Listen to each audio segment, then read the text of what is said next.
J'ai observé il y a quelques semaines que je soupirais. Alors je ne parle pas des soupirs de réjouissance, mais je parle des micro-soupirs qui sont parfois quasi imperceptibles, qui se placent dans les interstices, comme par exemple quand tu rentres le soir et que tu vois qu'il y a de la vaisselle qui n'a pas été faite et qu'en plus tu dois faire la cuisine et il y a un soupir qui sort de toi. On n'y porte presque pas attention et on se dit que ça vient de la routine, du quotidien, où on se dit que c'est parce qu'on a des obligations que on ne peut pas faire complètement ce qu'on a envie. On se dit aussi des fois que c'est la faute des autres. C'est ce que j'ai pensé. Je me disais que, étant donné que j'interviens auprès de personnes âgées qui sont parfois malades et pas forcément au top au niveau de leur morale, j'ai cru que ces personnes me déteignaient dessus. Sauf que j'ai déjà exercé ce métier sans soupirer, et d'ailleurs quand je le fais, je ne soupire pas. C'est quand je rentre chez moi et j'ai observé également que quand je faisais ce que je voulais vraiment, c'est-à-dire mes peintures, continuer mon lieu d'expo, tout ça, eh bien ça m'arrivait de soupirer au moment de prendre le marteau. Je prends le marteau pour planter mon clou et soupir. Et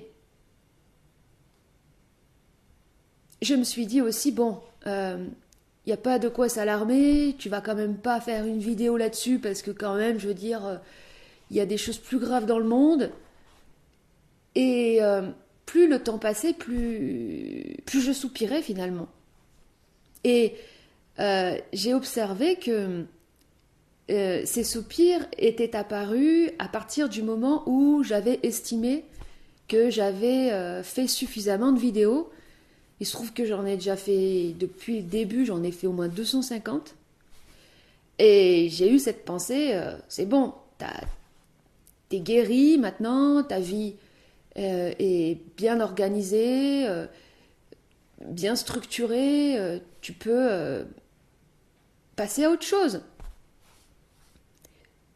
C'était cette décision qui avait étouffé quelque chose à l'intérieur de moi. Et donc, je me suis remise à parler, à m'enregistrer. Et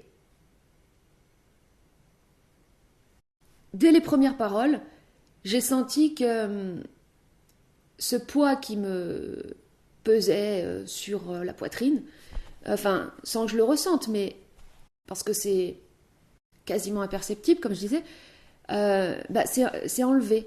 Et j'ai compris que j'avais cette nécessité de la parole et que c'était pour moi un moyen de me connecter à mon âme et de la nourrir et de l'animer. Et que finalement, si j'avais ces soupirs, c'est que j'avais presque du mal à me porter moi-même, qu'il me manquait le souffle porteur de l'âme, donc qui fait qu'on n'a pas besoin de forcer quand on est porté de l'intérieur. Alors, à partir de là, je me suis dit, je vais écrire un texte que je vais lire après, et de cette manière, je vais avoir un outil mémotechnique pour ne pas oublier que il est essentiel et vital de rester connecté à sa nécessité, à son besoin, et qu'on ne peut pas s'en passer finalement. Ce texte donc s'intitule De la nécessité et commence par cette phrase j'ai besoin d'écrire pour trouver un moyen de retrouver le chemin de Dieu quand on l'a perdu. Et cela pour moi était difficile à formuler parce que j'avais honte d'utiliser le mot Dieu Et donc j'avais besoin de l'écrire d'abord pour avoir une partition à lire plutôt que de le dire comme ça de but en blanc. J'avais honte. Pourquoi? Parce que pour des raisons que je viens d'une famille qui est en partie du côté de mon père athée et qui a toujours jugé les personnes qui parlent de Dieu comme étant des ignorants, des incultes, des naïfs et des enfants qui croient au Père Noël, euh, comme étant des illuminés ou comme étant des personnes dangereuses qui attisent les violences pour faire la guerre et tuer au nom de Dieu. Enfin, les gens qui parlent de Dieu sont souvent associés aux fanatiques. Le fait de parler de Dieu en tant que femme renvoie aussi à la folle ou à la personne illuminée, mystique, un peu comme Jeanne d'Arc, qui du coup part en guerre aussi, se sent investie d'une mission et finalement finit brûlée.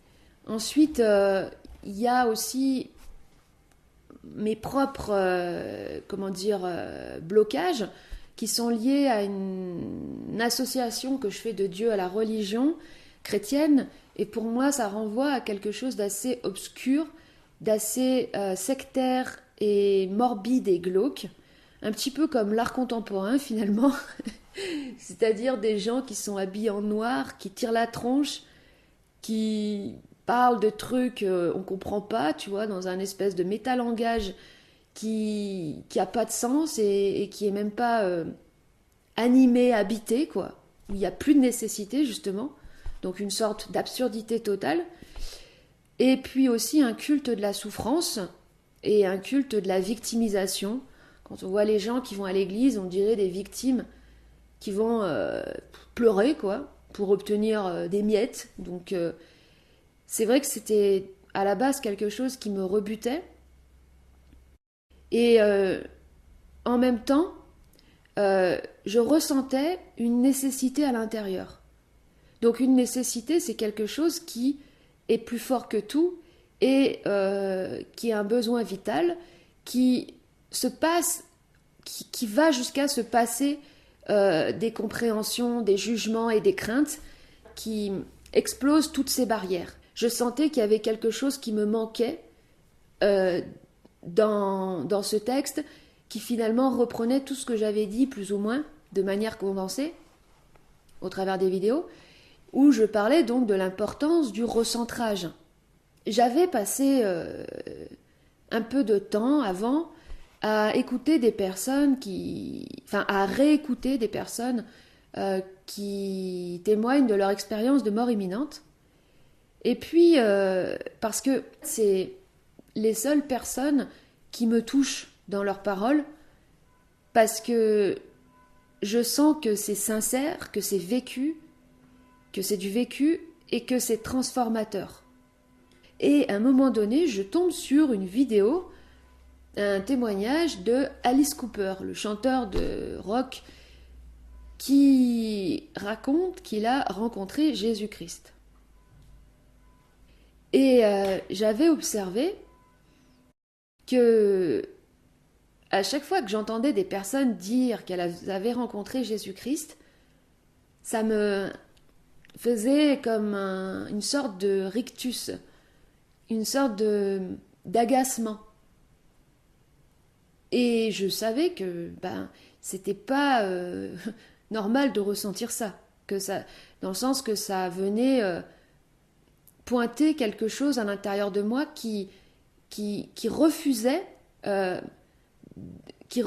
d'écouter ça, qui refusait d'accepter ça, et qui jugeait aussi.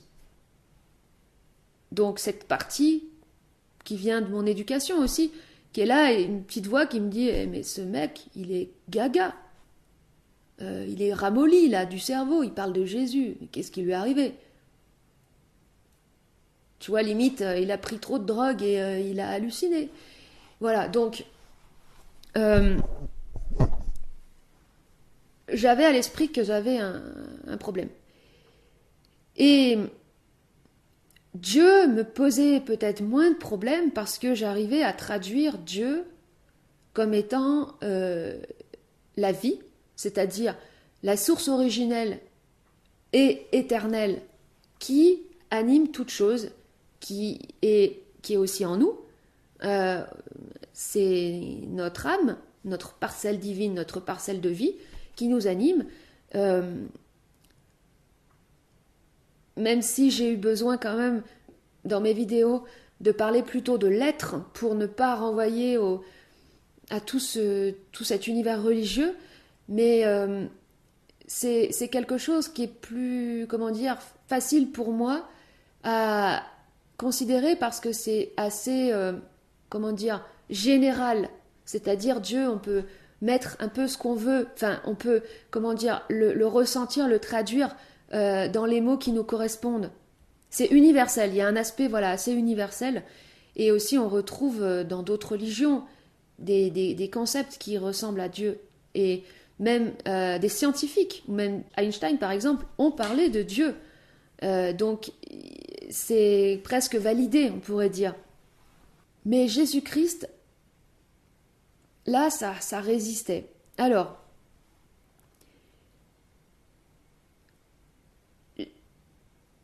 j'ai vécu il y a 5-6 ans, non, c'était il y a 7 ans à peu près, une expérience qui m'a transformée. C'était à la fin de mon pèlerinage de Compostelle, à l'époque où j'étais encore avec mon compagnon. J'étais chez des personnes chez qui j'ai fait une prière de conversion. Où en fait, je me suis convertie, alors non pas à Dieu, mais au divin. C'est-à-dire que je me suis effondrée. Mon système de contrôle, mon orgueil s'est effondré et s'est incliné devant le divin. Et j'ai beaucoup pleuré. Enfin, j'ai été touchée, c'était hyper puissant.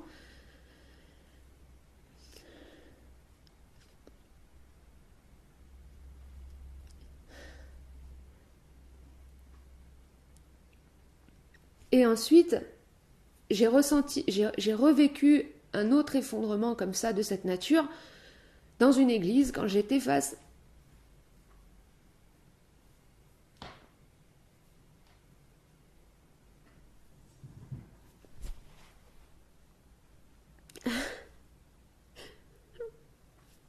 à la figure de la Vierge Marie qui incarnait la mère. Et c'était écrit « N'ayez pas peur, mes enfants ». Et donc, je me suis sentie aimée, acceptée, telle que j'étais, et c'est ce qui m'a apporté une énorme confiance. Mais surtout, comme je le disais, je me suis convertie. C'est-à-dire que ce n'est pas un processus religieux où tu te dis maintenant je suis chrétien. C'est pas ça, c'est que tu reconnais que il y a plus grand que toi et que cette puissance divine est supérieure à toi et que tu n'es pas un organe de contrôle, que tu vas devenir un serviteur de cette puissance. À partir de là, ta vie change complètement parce que tu vas plus faire les mêmes choix et même que tu vas plus avoir la même psychologie. Alors bien sûr que c'est pas quelque chose qui est, comment dire, intégral immédiatement, ça se fait par étapes. Et il y a des étapes où tu peux avoir des relents où j'ai eu, je parle de moi de toute façon, c'est plus simple, où j'ai eu des relents de toutes mes colères qui avaient besoin d'être évacuées, faire une sorte d'exorcisme de tout ce qui stagnait dans mes tréfonds.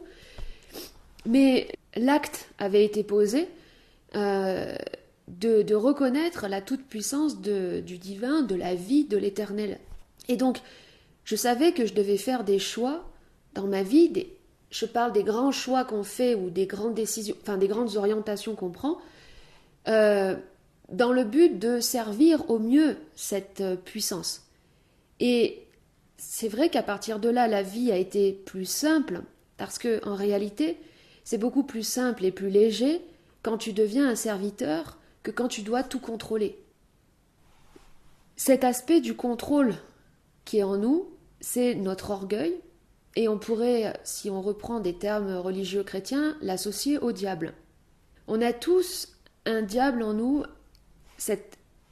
cet orgueil, ce système de contrôle qui a pour objectif de construire son propre empire. Tout le monde veut construire son empire, tout le monde veut être un roi ou une reine de son empire et briller aux yeux des autres, avoir du succès, de la notoriété, de l'argent, du sex appeal et une belle apparence. L'aspect du diable est souvent associé à la bête toute puissante. C'est pour ça qu'il y a beaucoup de gens qui trouvent que c'est cool parce que ça ressemble à la puissance et à la force. Mais en réalité, le vrai visage de cet aspect-là de l'orgueil, ça n'est pas la puissance, c'est la victimisation. C'est-à-dire que le complexe de supériorité, où voilà, t'as l'impression d'être genre le roi d'un empire, est le visage qui cache le fait que tu te prends pour une merde, que tu te prends pour une victime, que tu crois que t'es tout seul et que personne ne t'aime et que t'as été rejeté et que tu ne vaux rien. Il n'y a que le complexe d'infériorité qui peut pousser une personne à vouloir se sentir supérieure aux autres et tout contrôler comme les dirigeants, les présidents, les chefs d'État ou les chefs d'entreprise ou même la femme dans son foyer qui veut tout contrôler dans le foyer, c'est pareil. Ou la personne seule qui croit qu'elle contrôle, voilà, qui croit qu'elle est aux manettes de quelque chose et que c'est à elle de tout gérer. L'orgueil, c'est aussi une négation, bien sûr, de la souffrance et un système accusatoire où c'est donc la faute des autres. Dans la phase de la conversion, c'est l'orgueil qui donc s'incline devant ce qui est plus grand que lui et plus puissant que lui.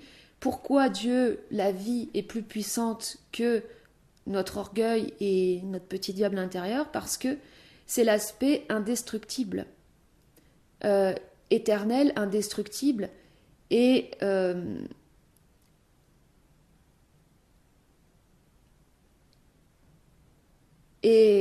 la force qui maintient l'équilibre de toute chose, et qui est aussi la force d'orientation évolutive, c'est-à-dire que la vie ou Dieu a son propre orientation, évolution, chemin, et c'est cette force-là qui, en réalité, prend les vraies orientations, les vraies décisions. Donc nous, finalement, on contrôle rien. À part le fait que, justement, on a à choisir entre cet aspect de l'illusion de l'orgueil et cet aspect du service à l'être. Et un soir, je vais me promener avec Loupiote et c'était la pleine lune. On voyait les étoiles et on voyait les montagnes et on voyait super bien avec la lune. Et c'est là que j'ai compris que il y a un besoin en nous de considérer qu'il y a plus grand que soi. C'est là que j'ai visualisé deux forces opposées, de mouvements opposés, force, j'en avais déjà parlé dans notre vidéo, force centrifuge et force expansive. Et je me disais, mais finalement, la conscience, est-ce que ce serait pas comme un cœur qui bat? Est-ce que c'est pas quelque chose qui nous amène à nous recentrer, donc force centrifuge, sur nous-mêmes, sur nos besoins, sur notre réelle nécessité, qui est un point de contact avec notre âme et donc avec notre parcelle divine et donc avec le divin, et ensuite pour pouvoir accéder au grand. Et accéder au grand, c'est de réaliser que il y a plus grand que soi et qu'on est tout petit. Accéder au grand, c'est réaliser qu'on est tout petit. Et ça, c'est un besoin, parce que ça apporte un soulagement. Celui qui ne peut pas réaliser qu'il est tout petit, il va croire que c'est lui le patron et il va galérer tout seul sur sa pyramide, parce que la pyramide, il faudra l'entretenir. Des fois, il y aura des dégâts des eaux, des fois, les pierres, elles vont tomber. C'est comme les stars d'Hollywood ou je ne sais quoi. À un moment donné, elles arrivent au sommet de la pyramide, mais après, il y en a d'autres qui vont prendre leur place. Il faut qu'elle se maintienne en haut. C'est une souffrance terrible.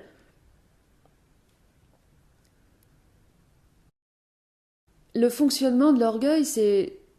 Bon, le fonctionnement de notre diable intérieur, c'est euh, l'histoire. Le diable écrit des scénarios.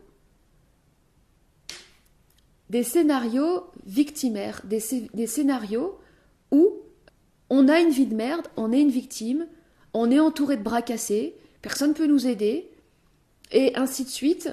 On rentre dans une espèce de conflit permanent avec les autres, ou de positionnement comme ça tendu, parce qu'on ne sait pas si on peut avoir confiance, et, euh, et c'est comme si c'était tout le temps la guerre, finalement.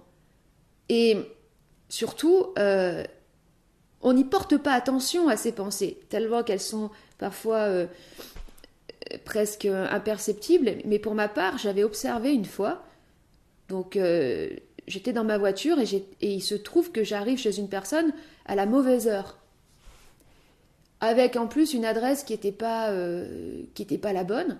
Donc deux erreurs qui avaient été faites par quelqu'un, enfin par une autre personne que moi. Donc j'avais l'impression de payer les pots cassés de quelqu'un, quoi. Enfin, d'essuyer les plâtres, comme on dit. Voilà.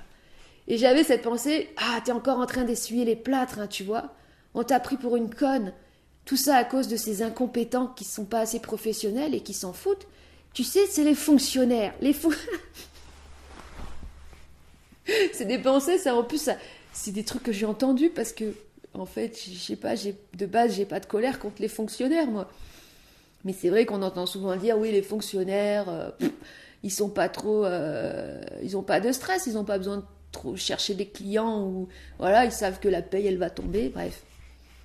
Et à partir de là, je me suis énervée et c'était pas une colère transformatrice ou quoi là, c'était un, un caca nerveux, c'était pas intelligent.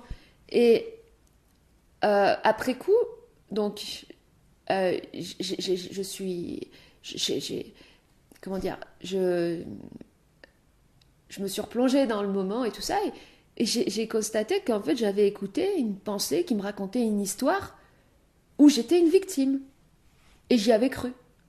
Je mets dans le texte que c'est important, qu'on a besoin de considérer qu'il y a plus grand que nous, et que c'est pas nous qui contrôlons. J'appelais ça à un moment donné, ouais, la conscience cosmique, tu vois, réaliser qu'il y a plus grand que toi. Et dans notre quotidien, tout nous ramène toujours à nous-mêmes, quoi. Je veux dire, tu vas sur Internet, les gens, ils sont focalisés sur eux-mêmes. Euh, on oublie l'aspect du grand, quoi. Et là, je sentais que déjà, en captant ça, il y avait encore un autre poids qui s'enlevait, et j'ai observé qu'il n'y avait plus de soupirs.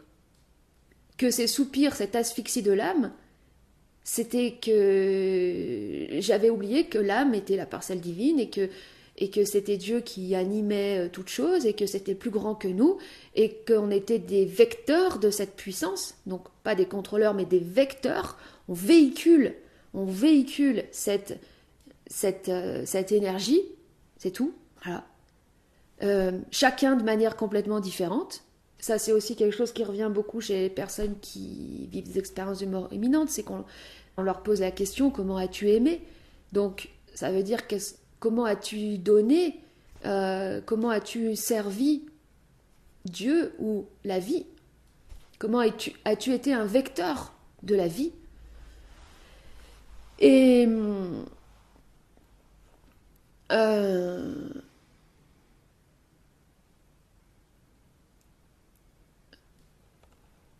il y avait encore quelque chose qui me manquait puisque après avoir écouté Alice Cooper, je tombe sur un témoignage d'un homme qui raconte comment il a accueilli Jésus-Christ dans son cœur.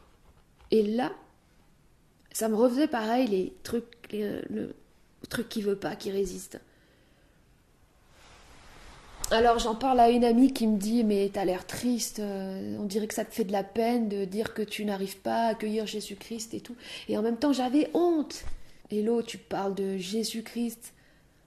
Ah, est-ce que T'es en train de devenir une illuminée, là, t'es resté trop longtemps dans tes montagnes, regarde, t'as trop respiré l'air des montagnes, ça y est, tu vas devenir un crétin des Alpes et tout, t'es gaga.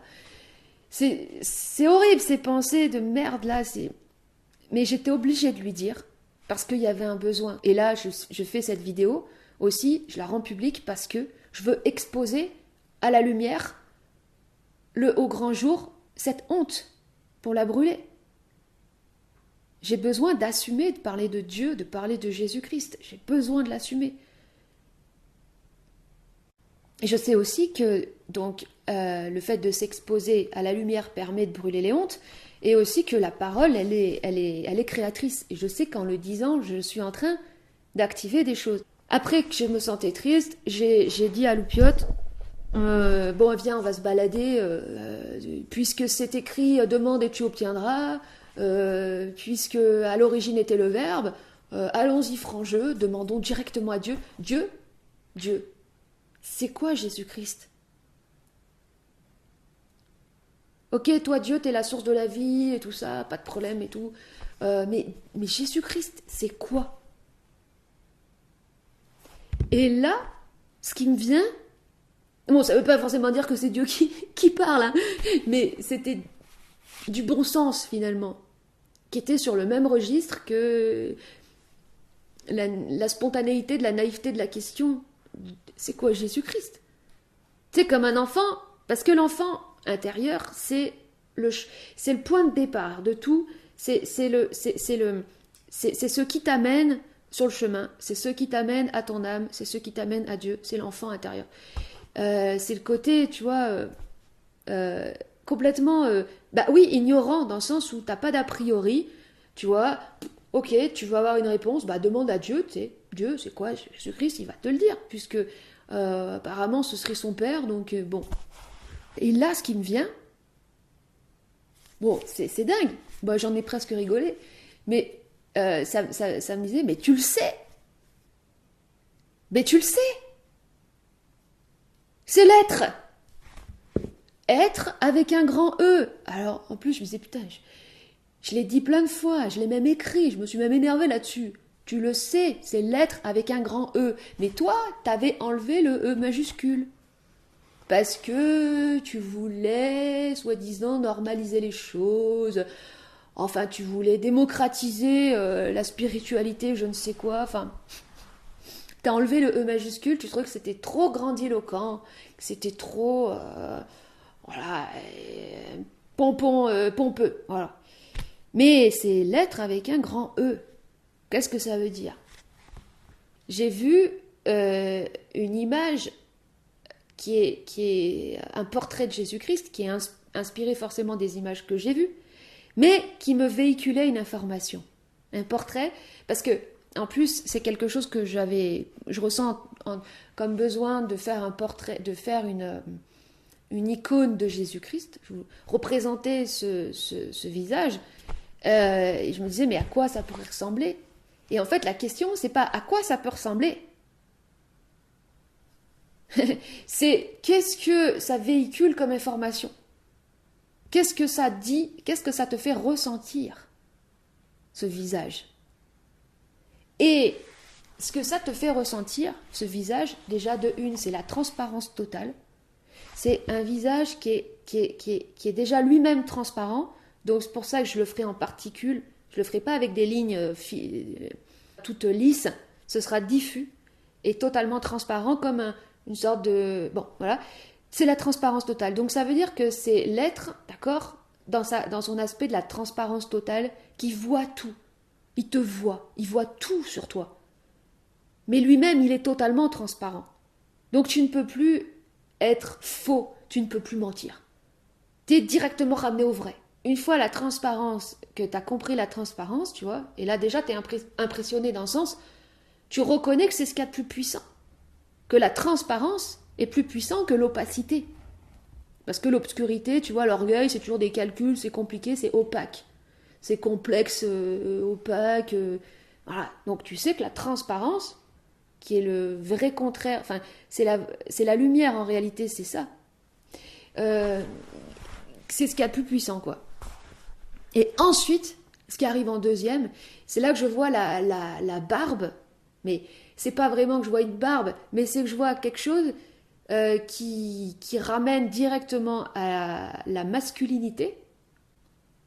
Et donc je comprends pourquoi j'avais un problème avec Jésus-Christ, parce que c'est l'aspect en moi de la femme blessée, humiliée, dominée par l'homme, enfin bon, tout ça, qui voulait pas. Mais je vois donc que c'est une figure masculine et que ça véhicule comme information l'autorité et la supériorité. Alors ça, c'est quelque chose, mais qui est insupportable pour l'orgueil, tu vois. L'orgueil féminin, comment ça, l'homme est supérieur à la femme? Mais qu'est-ce que c'est? Mais il ne s'agit pas de ça.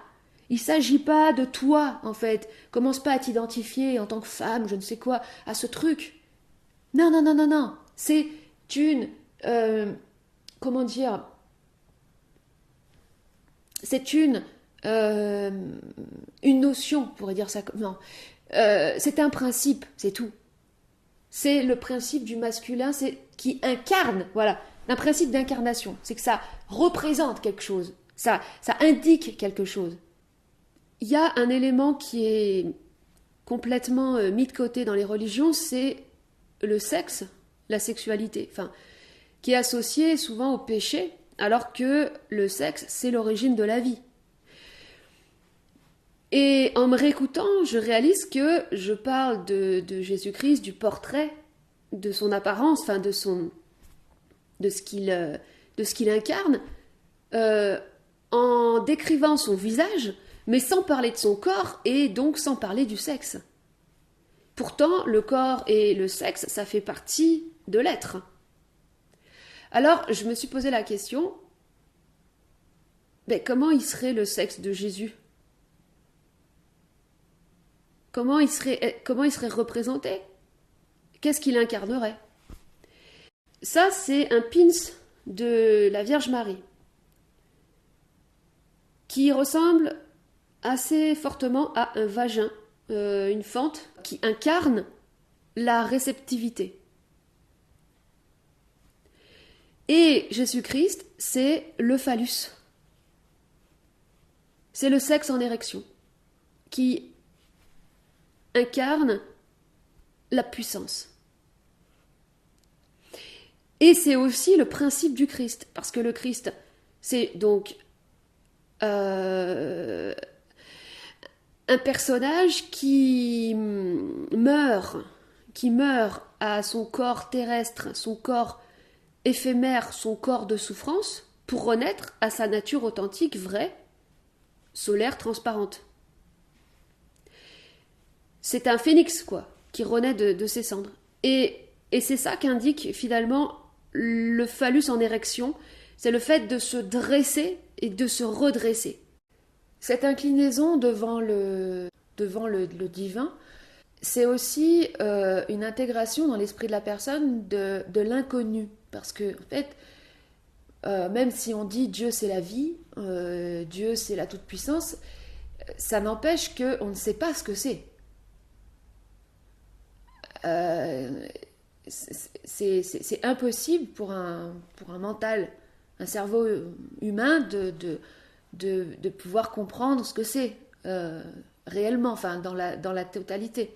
Le fait que tu intègres cet inconnu dans ton esprit, ça va amener à ton système mental du jeu, J-E-U, du jeu dans le sens du mou. Tu vois, quand on dit qu'il y a du jeu dans un mécanisme, ça veut dire que ça bouge.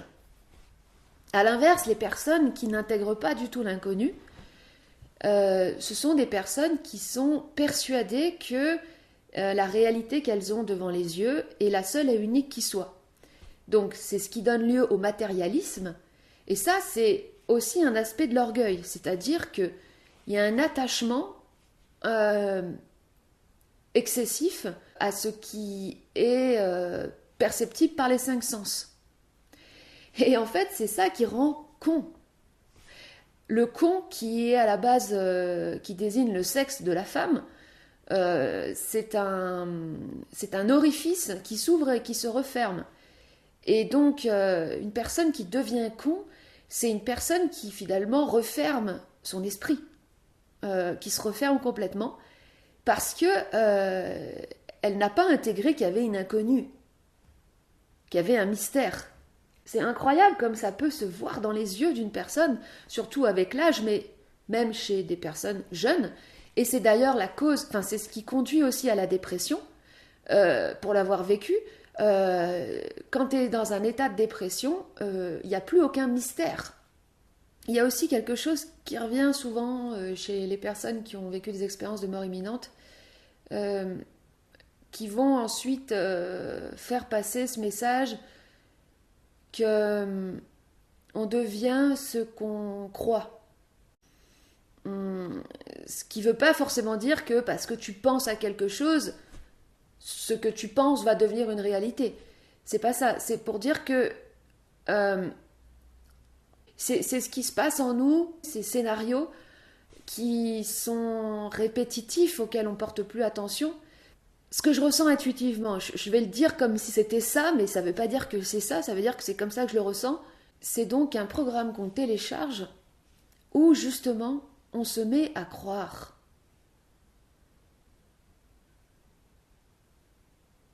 En quelque chose qu'on rend réel par notre croyance. En effet, c'est une croyance. On croit en Jésus-Christ. On croit en l'être. On croit en la toute-puissance, en la toute-supériorité de l'être. Et de cette manière, on s'incline et on devient sage. Parce qu'on sait que c'est notre autorité suprême. Je rentre à l'instant du magasin où j'ai retiré un colis Vinted, car j'avais commandé un pyrograveur pour faire de la gravure sur bois. Je regarde par la fenêtre et je vois la neige tomber. Il y a toujours un côté magique qui ravive ton âme d'enfant quand tu vois la première neige tomber. Et j'ouvre le colis, toujours avec cette impatience, tu sais, quand tu reçois un colis. Et là, je reste complètement bloquée.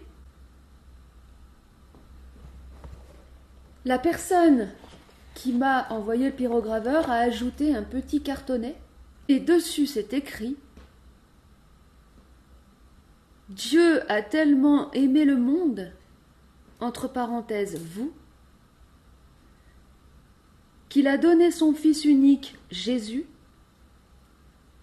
afin que quiconque croit en lui ne soit pas perdu, mais qu'il ait la vie éternelle. »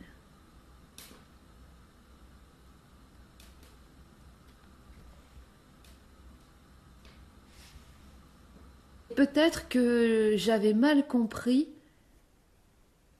la fonction de la croyance. En réalité, on ne peut que croire en Dieu, en Jésus-Christ, car il n'y a absolument aucun moyen de prouver leur existence. Et la croyance, c'est un saut dans le vide, c'est un pari. Tu t'en remets en une force, une énergie invisible. Et la fonction de la croyance, c'est justement de permettre un démantèlement de l'orgueil, qui est ce système en nous qui a toujours besoin de preuves, de certificats, d'assurance, de certitude,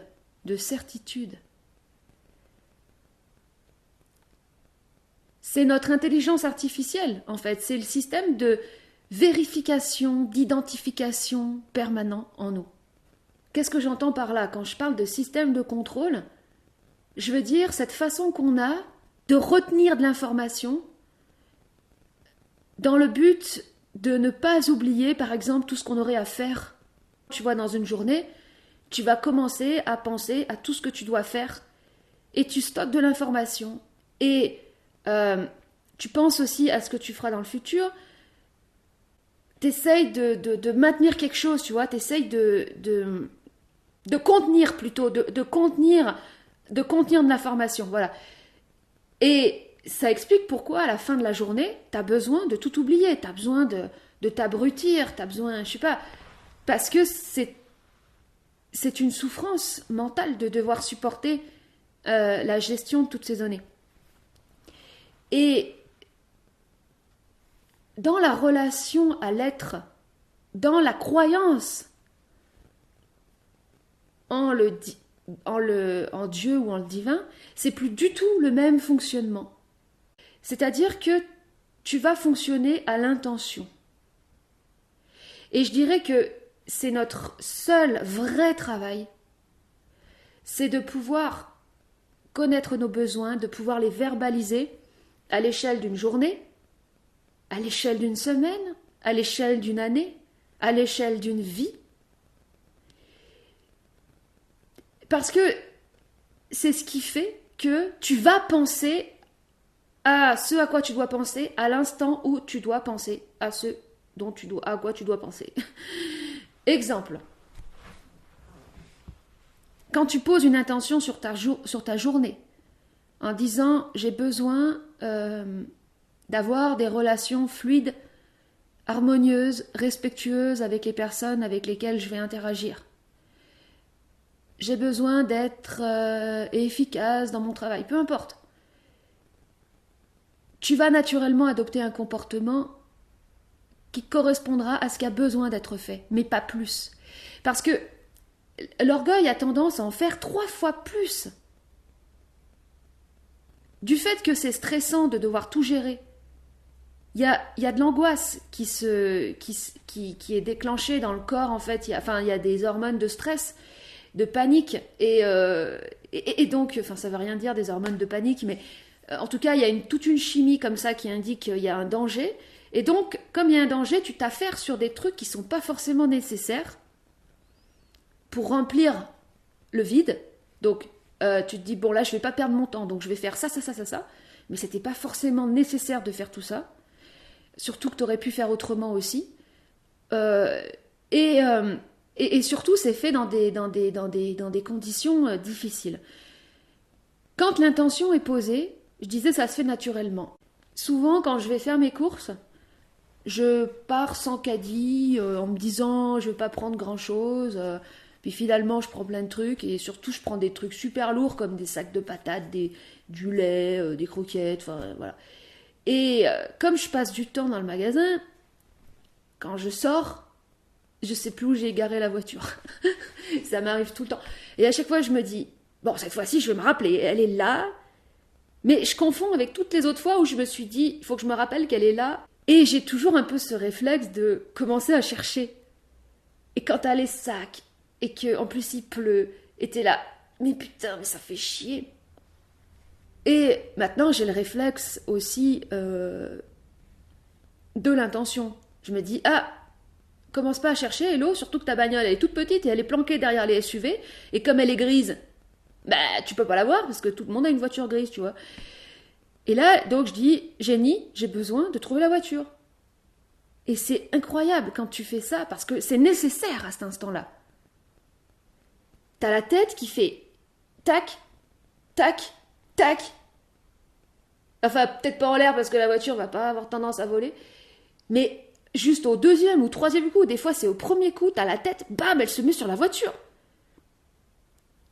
Parce que c'est pas toi qui contrôle, toi, t'es un vecteur. Et le point de contact, je le redis, c'est ton besoin, ta nécessité. Et le monde de l'orgueil, le monde de l'illusion, fonctionne sur la base du caprice. Il y a d'ailleurs une confusion entre le caprice, l'envie et le vrai besoin. Une envie, un caprice, en tant que tel, c'est pas mauvais. On en fait tous des caprices quand on va au magasin et qu'on prend des saloperies. On sait que c'est pas bon, mais on les prend quand même. Le problème, c'est quand tu places l'envie et le caprice au centre de ta vie. Et Bah, c'est ce que font les gens qui font un pacte avec le diable. Il y a de nombreuses personnalités, comme par exemple Bob Dylan, qui ont avoué publiquement avoir fait un pacte avec le diable, et c'était pas de l'humour, dans le but d'obtenir du succès, de la notoriété, et il dit lui-même que son succès, il le doit à ce pacte.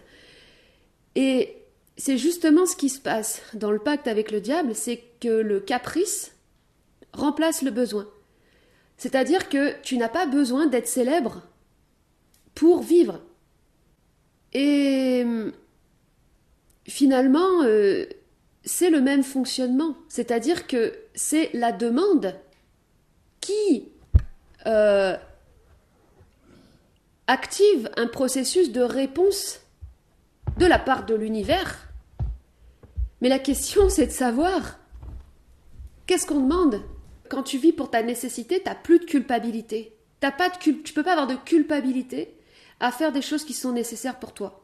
J'avais observé, après cet événement de la conversion, que durant 2 mois environ, j'avais cessé de réagir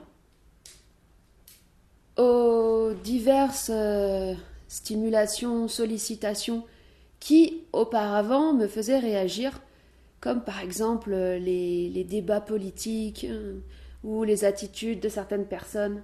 J'étais dans un état de réceptivité. Et après, bon, mes mécanismes sont revenus.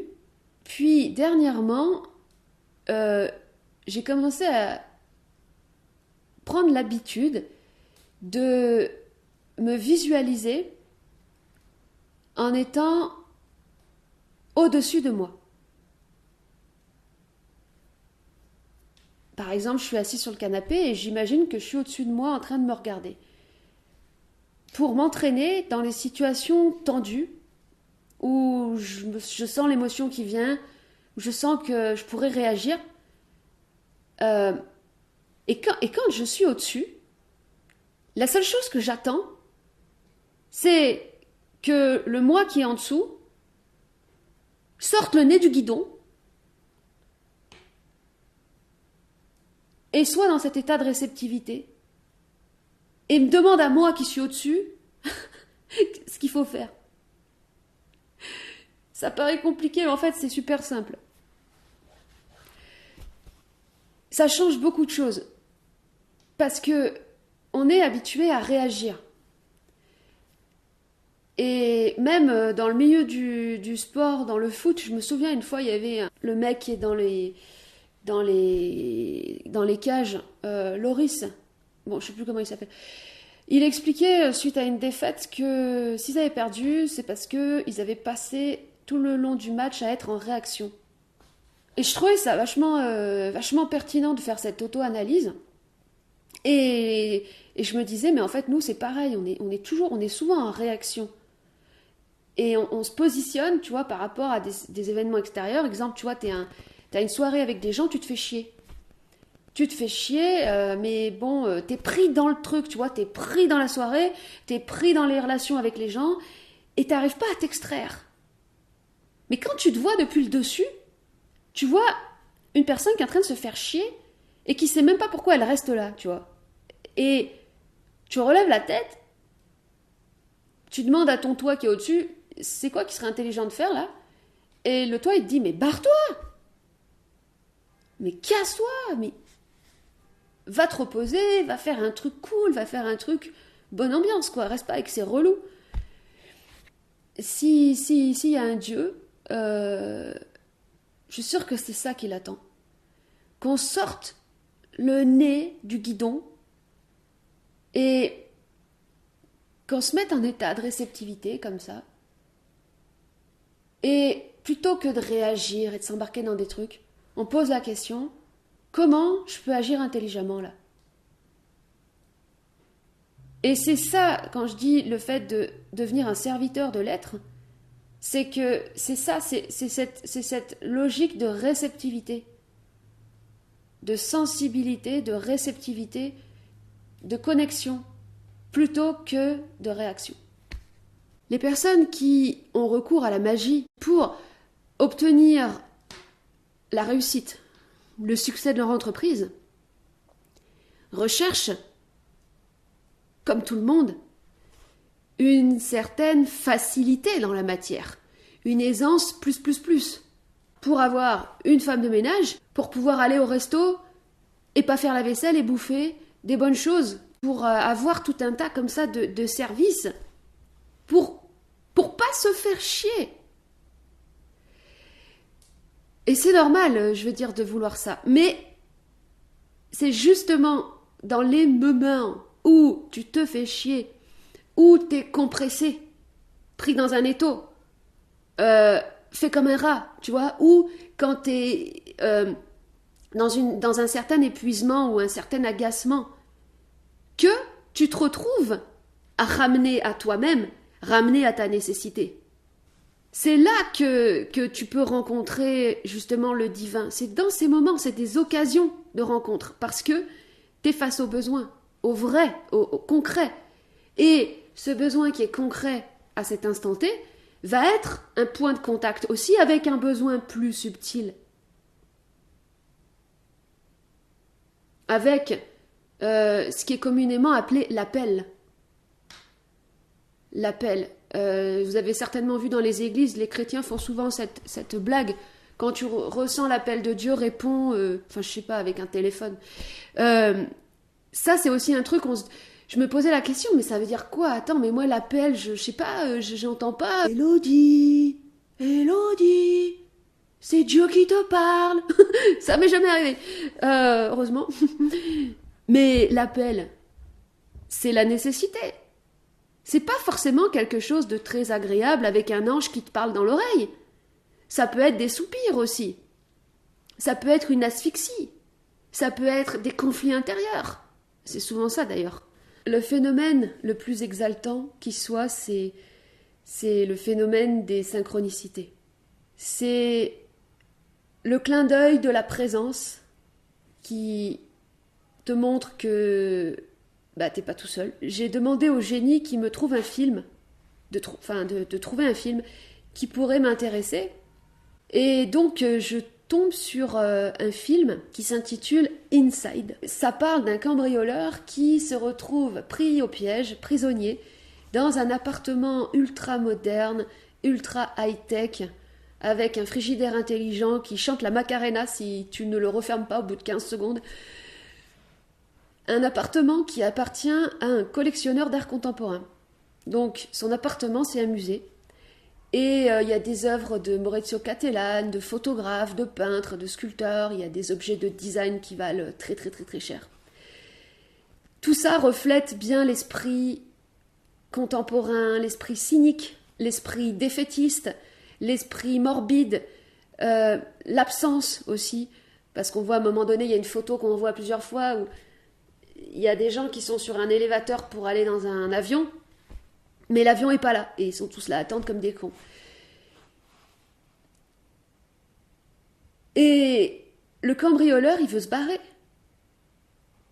Donc il est ramené à cette nécessité-là de se barrer, parce qu'en plus, l'environnement est inhospitalier, du fait qu'il y a un problème électrique, la température se met à monter de manière vraiment excessive, et il n'y a pas d'eau. Alors, il commence à péter les œuvres d'art, à défaire les chaises de design qui valent des milliers d'euros pour construire un échafaudage, une structure, dans le but de s'échapper par le haut. Et je trouvais ça vraiment génial parce que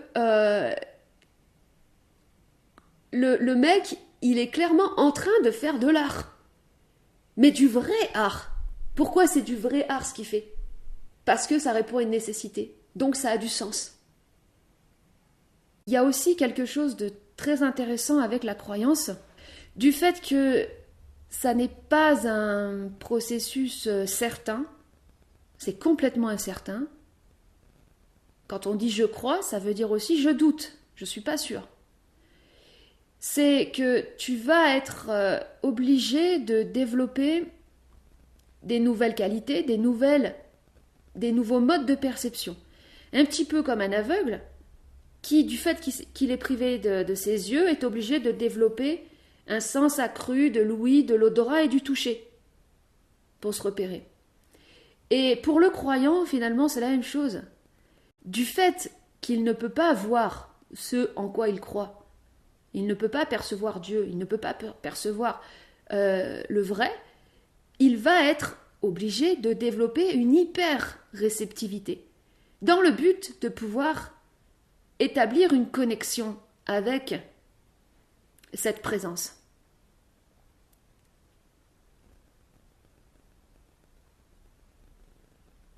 Et le développement de cette hyper-réceptivité, de cette hypersensibilité, à ne pas confondre avec l'hypersensiblerie, c'est ce qui rend vivant, en fait. C'est ce qui rend vivant parce que c'est la matière du sensible.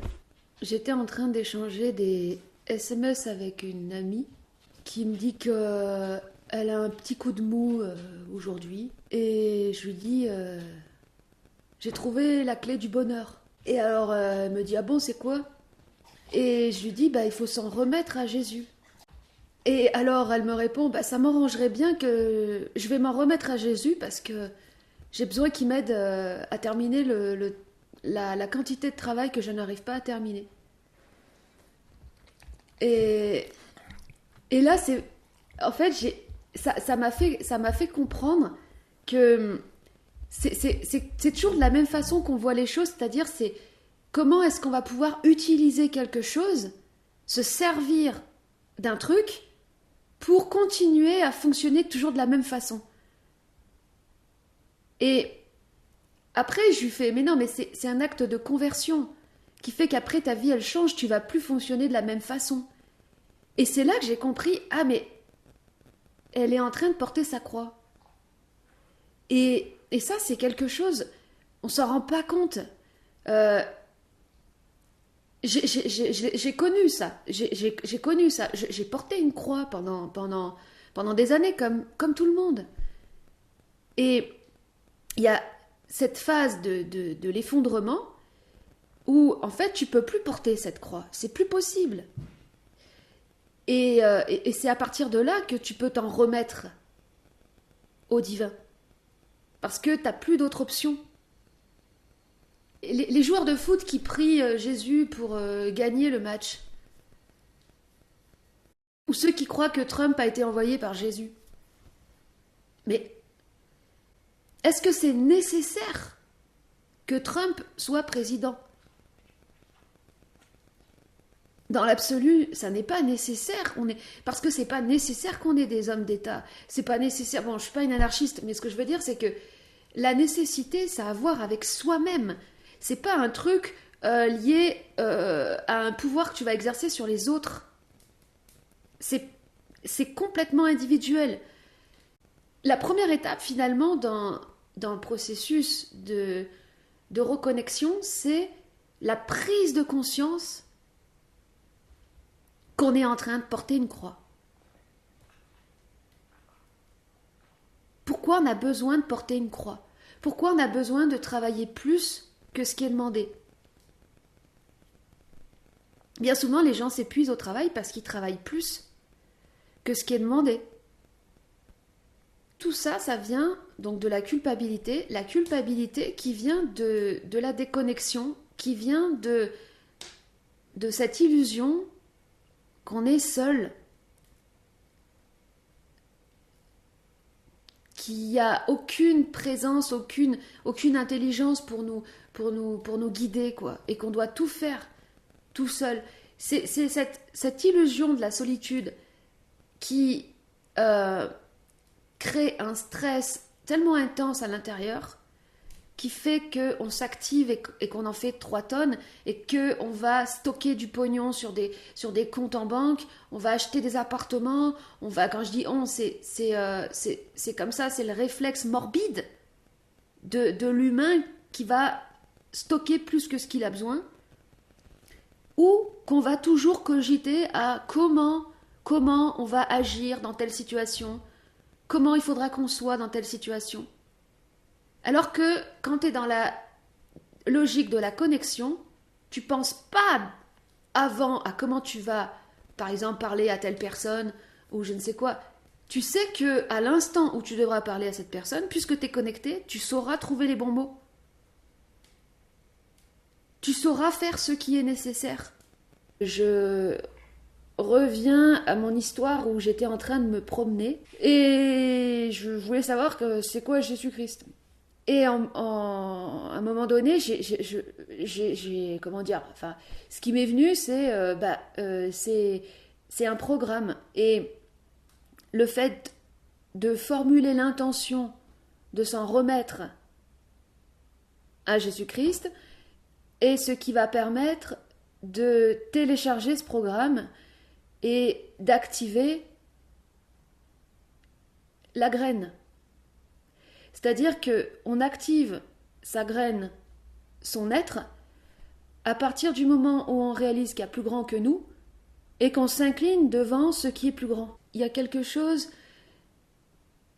d'unique dans la relation que les hommes ont avec Jésus-Christ.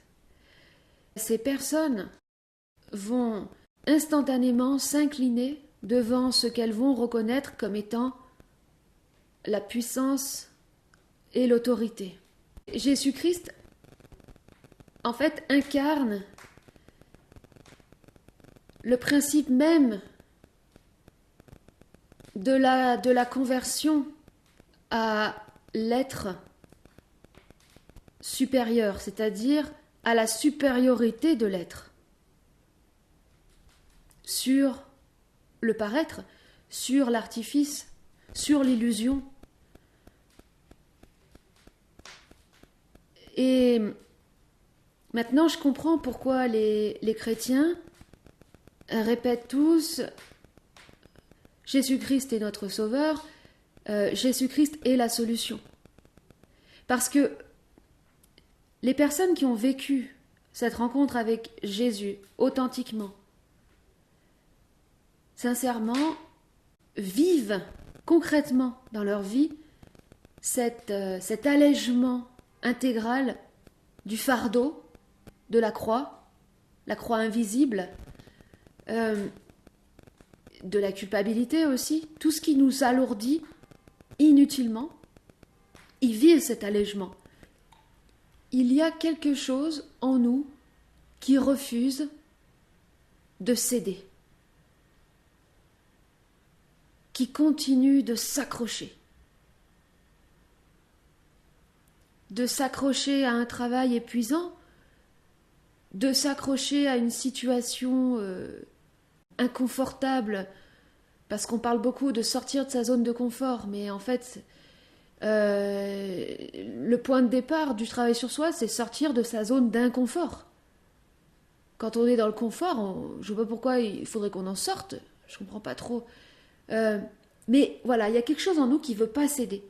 Et cette relation à Jésus-Christ, s'en remettre au divin, ça ressemble à une chute, à un saut dans le vide. Et si ça nous est tellement impossible de faire ce saut dans le vide, parce que finalement on s'en remet à une force invisible qu'on ne peut pas percevoir, c'est une prise de risque. Si on veut pas le faire, ça, si on veut pas lâcher, c'est parce que c'est comme ça que je le ressens, hein, c'est purement intuitif. C'est comme si ça nous ravivait, ça nous remémorait le stress de la chute originelle liée à notre propre incarnation. Parce que on était des petites graines dans le jardin d'Éden, au paradis. On était dans un état d'osmose. On n'était pas séparés, on n'était pas individualisés. Et l'incarnation terrestre, c'est un processus comme ça de coupure, de déconnexion, de fragmentation, où on devient une partie coupée du tout. Et le processus d'incarnation lui-même est un traumatisme, en fait, qui est ressenti comme une chute. Et une chute terrible. Cette mémoire de la chute, elle est enregistré en nous. Et c'est pour ça qu'on s'accroche à notre illusion. Qu'on a besoin, en fait, c'est le réflexe du bébé, là, du nourrisson qui serre dans sa main. Dès qu'il y a quelque chose sur lequel on peut s'accrocher, que ce soit un travail, même si le travail il est éreintant, un conjoint, même si le conjoint il est, je sais pas moi, il est déprimant, on s'attache à quelque chose et comme ça on se rassure. Mais ce qui nous bloque, c'est simplement, c'est un fantôme en fait, c'est une mémoire de quelque chose qui est lié au passé. Quand les personnes s'inclinent devant Jésus-Christ, c'est qu'elles trouvent leur maître, dans le sens où elles reconnaissent intégralement la toute-puissance de l'être. Et c'est ça qui va transformer leur comportement et même leur psychologie. Et c'est ça qui va leur permettre de devenir sages. La sagesse, même si c'est un état en devenir permanent, c'est ce qui apporte la paix. Et cette paix est produite par cette action sur l'orgueil, sur les blessures, les souffrances, sur tout ce qui perturbe l'être humain. Quand on voit certaines personnes âgées qui sont accrochées à leur tristesse, il y a certaines personnes qui ne peuvent pas s'en défaire. Elles sont accrochées. Même si tu les fais rire, tu les fais sourire pendant 2 minutes, l'instant d'après, elles vont se réaccrocher à leur tristesse. Parce que c'est là-dessus qu'elles ont une prise, parce qu'elles n'ont que ça. Elles n'ont trouvé que ça d'à peu près solide pour s'accrocher. Elles n'ont pas pu trouver leur maître, c'est-à-dire ce qui était capable d'apaiser cet orgueil. S'en remettre à Jésus-Christ ou dire Jésus-Christ est mon sauveur, c'est une formule magique, une intention de conversion à l'être. C'est vraiment un truc qui est encodé en nous, un peu comme la théorie du singe là, avec la pomme de terre. C'est-à-dire que le premier singe qui a lavé la pomme de terre, qui a constaté que c'était meilleur à manger une fois lavé, a permis à tous les autres singes de le faire, parce que c'était encodé dans le génome. Et le génome, c'est comme un internet vivant, quoi, en nous. Et voilà, toutes les personnes qui s'en sont remis à l'absolu, au grand, à l'être, au vrai, au réel, en disant « je m'en remets à Jésus-Christ » ou « Jésus-Christ est mon sauveur », permettent à tous les autres d'effectuer cette conversion. Ce changement de paradigme, c'est-à-dire un paradigme, c'est un système, mais encore plus vaste, c'est-à-dire on pourrait dire un paradigme, c'est comme une réalité ou un monde. Ça te fait changer de réalité. Tu vas cesser d'être attaché aux vanités. L'attachement à la souffrance, l'attachement à tout ce qui est éphémère, à tout ce qui va disparaître, à tout ce qui est illusoire. Et tu vas être au service de l'être, avec un grand E, et l'être avec un grand E, il est en toi. C'est-à-dire que c'est une façon de fonctionner, c'est une façon de faire des choix, c'est une façon d'être différente.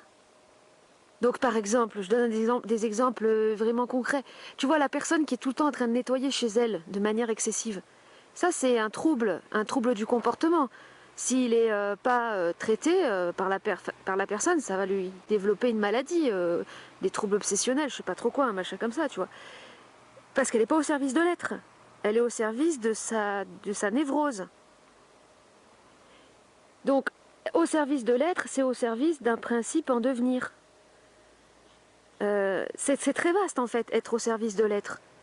Faudrait, je sais pas, faire une vidéo, enfin que chacun partage sa manière d'être au service de l'être, parce que il n'y a pas deux manières identiques d'être au service de l'être.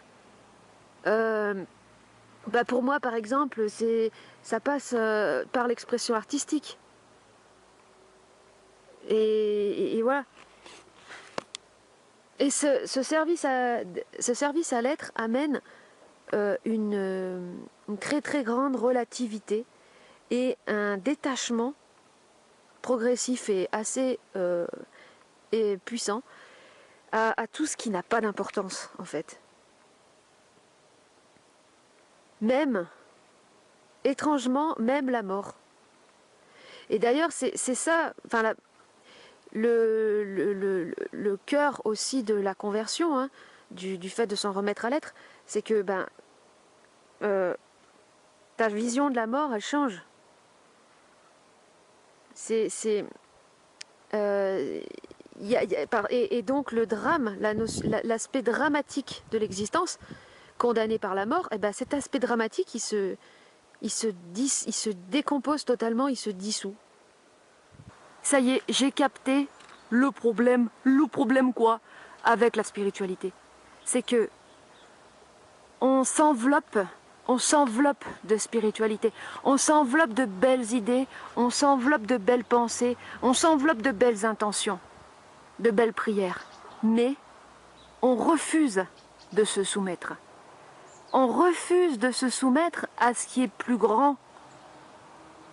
Et comme on refuse de se soumettre, par défaut, c'est l'orgueil qui prend le dessus sur notre esprit. Il est là le problème. Est-ce que Jésus a existé? Je dirais que c'est tout à fait possible dans le sens où, bon, si tu étais à la place de Dieu, tu ferais exister un être comme ça pour que les gens puissent créer une connexion émotionnelle par l'histoire et tout ça, et la personne a cet aspect de l'être. Mais finalement, c'est pas la question.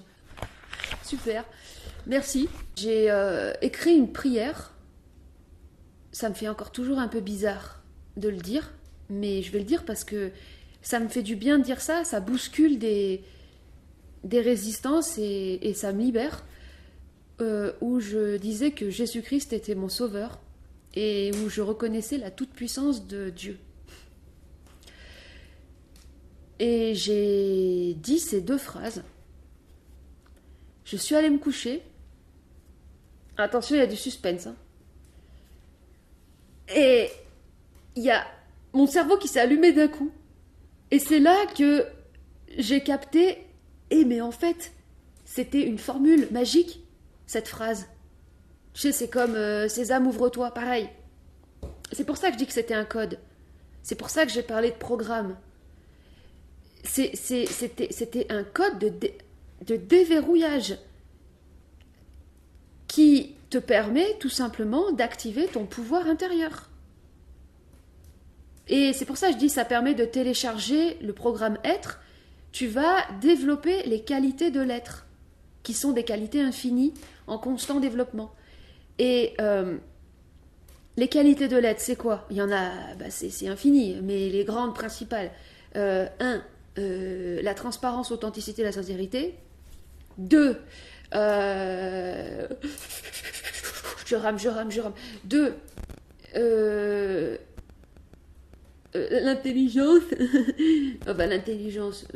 Bon, attends, non, celle-là, je l'enlève. Enfin, si, mais bon. Ensuite, d'un coup, j'ai la pression là. Attends, Génie, dis-moi c'est quoi les qualités de l'être. Ensuite, déjà l'humour, la créativité. Il y a aussi le discernement. Hein. Le discernement, l'intégrité, l'autorité. Attention. L'adaptabilité, la plasticité, la capacité à s'adapter à des situations changeantes. Le fait de télécharger les qualités de l'être, à quoi ça sert? Qu'est-ce que ça apporte?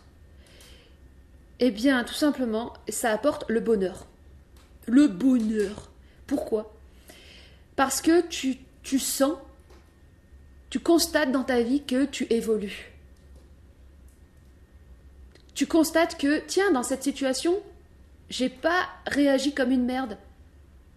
dans cette situation, j'ai été intelligente là. Et dans cette situation où cette personne m'a prise de haut, je me suis écrasée. Parce que j'ai utilisé une situation que j'aurais pu qualifier de merdique à mon avantage pour pouvoir télécharger une nouvelle qualité, tu vois. Genre la patience.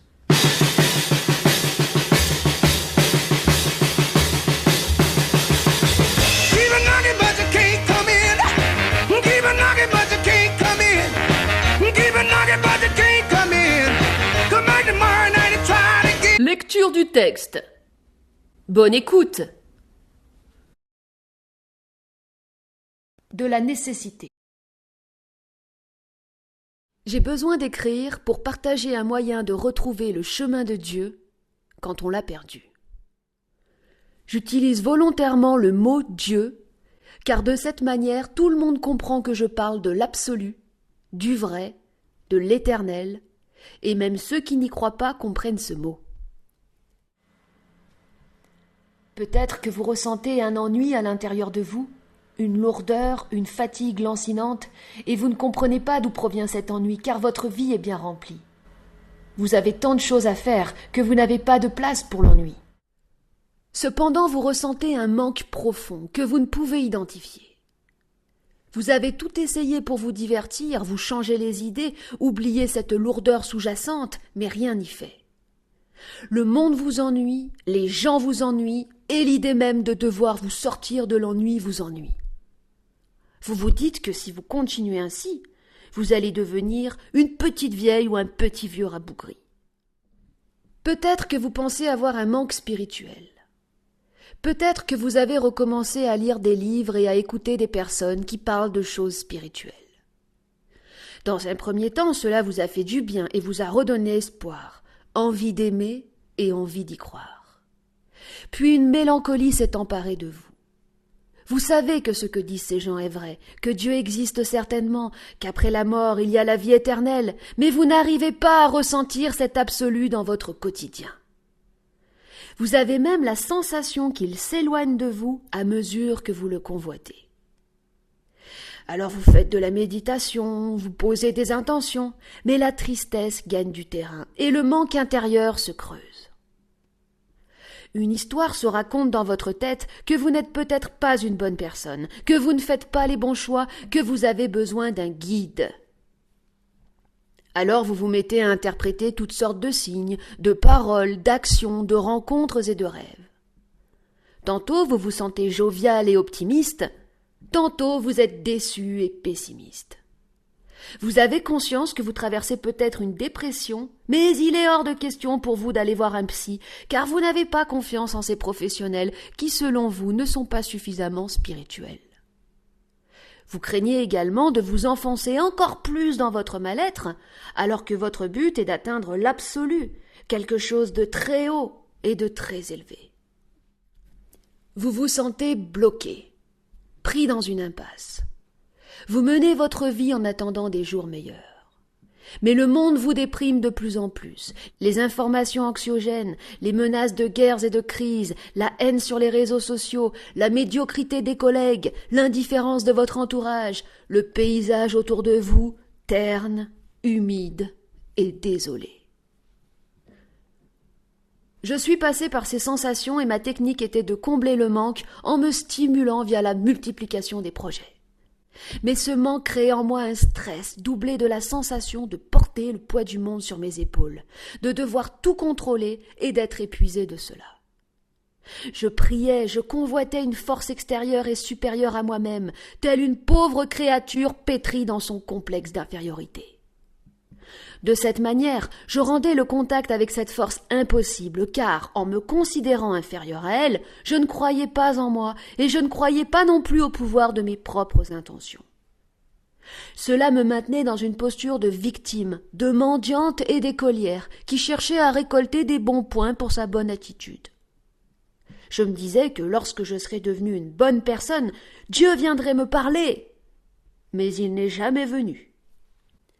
Puis j'ai commencé à ressentir de plus en plus une colère gronder à l'intérieur de moi, un conflit intérieur, comme si ma tête implosait à force de penser à des choses impossibles et à désirer sans pouvoir agir concrètement, sans en avoir les moyens. Alors, pour ma survie, je me suis mise à parler, à crier pour me libérer, pensant que mon guide intérieur parlerait au travers de mes mots. Je me suis mise à parler sans réfléchir et sans me préparer, en suivant simplement mon intuition et mon besoin. Au début, cela était difficile et mentalement douloureux, mais avec le temps, la parole s'est fluidifiée, et en écoutant mes enregistrements, je pouvais entendre des propos qui résonnaient, m'animaient, faisaient sens et m'aidaient concrètement dans ma vie. J'ai mis en place un dialogue avec moi-même, et c'est ainsi que je me suis guérie. Je ne m'étais pas trompée car j'avais agi selon mon besoin, selon ma nécessité. Puis un jour, j'ai estimé que j'avais suffisamment parlé, que j'étais guérie, que je n'avais donc plus besoin de m'exprimer ainsi. Et c'est à ce moment que les soupirs sont revenus, que le manque s'est à nouveau fait sentir. Comme j'avais décidé de tourner la page avec mes enregistrements, j'ai oublié ce que mon maître intérieur m'avait dit et j'ai pris le même chemin que j'avais emprunté dans le passé. J'ai cru que j'avais un manque spirituel, que je m'étais détourné du divin en allant trop loin dans mon univers singulier, que je devais faire preuve d'humilité, que je devais sortir de mon ego, de tout ce à quoi je m'identifiais pour me définir, me dépouiller, repartir marcher. Alors je priais comme les chrétiens, en me disant que cela me ferait les pieds de prier d'une manière non originale et non singulière. Mais les soupirs grandissaient, mon âme asphyxiait. Car finalement c'est cela, la signification cachée des soupirs, c'est l'âme qui se meurt quand il lui manque sa nourriture. L'âme ou l'être est cette parcelle intacte de l'être éternel en nous-mêmes. C'est notre parcelle divine, notre souffle de vie. C'est elle qui anime notre corps, c'est elle qui le rend vivant.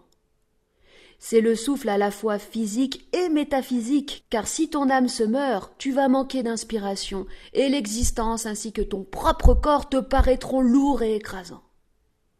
Nous vivons dans un monde matérialiste où nos besoins physiques semblent prioritaires, mais en réalité, la véritable priorité, ce sont les besoins de l'âme, car si ces besoins ne sont pas assouvis, la personne va lentement dépérir et ne pourra plus mener sa vie convenablement. En effet, l'âme fait tenir le corps, le dresse, le porte, le sous-tend, telle une colonne vertébrale invisible. Pour avoir assisté au décès d'une personne, je sais que l'âme existe, car je l'ai senti sortir de son corps par la bouche, et j'ai vu et entendu ce fameux dernier souffle, qui correspond au moment où le corps, vidé de l'âme, de l'air animique, retombe de tout son poids, s'écrase de toute sa masse. C'est un souffle immensément profond et lourd qui permet de ressentir l'alourdissement du corps vidé de la légèreté porteuse de l'âme. J'ai également ressenti une vague de joie me traverser, preuve pour moi à cet instant que la personne toujours vivante avait retrouvé sa liberté. Quelques jours après avoir posé l'intention de comprendre d'où venaient mes soupirs, j'ai réalisé que mon âme étouffait. Je me suis alors remise à parler en suivant ma nécessité et en peu de temps j'ai retrouvé ma légèreté. Quand on cherche à se connecter au divin, que cherche-t-on ? On cherche bien sûr un état de bien-être. On cherche la liberté, mais pas simplement matérielle, on cherche la liberté intérieure. On cherche la joie, la simplicité, voire la facilité, la fluidité avec l'environnement. On cherche le contact avec l'esprit, avec cette intelligence supérieure qui saura nous guider.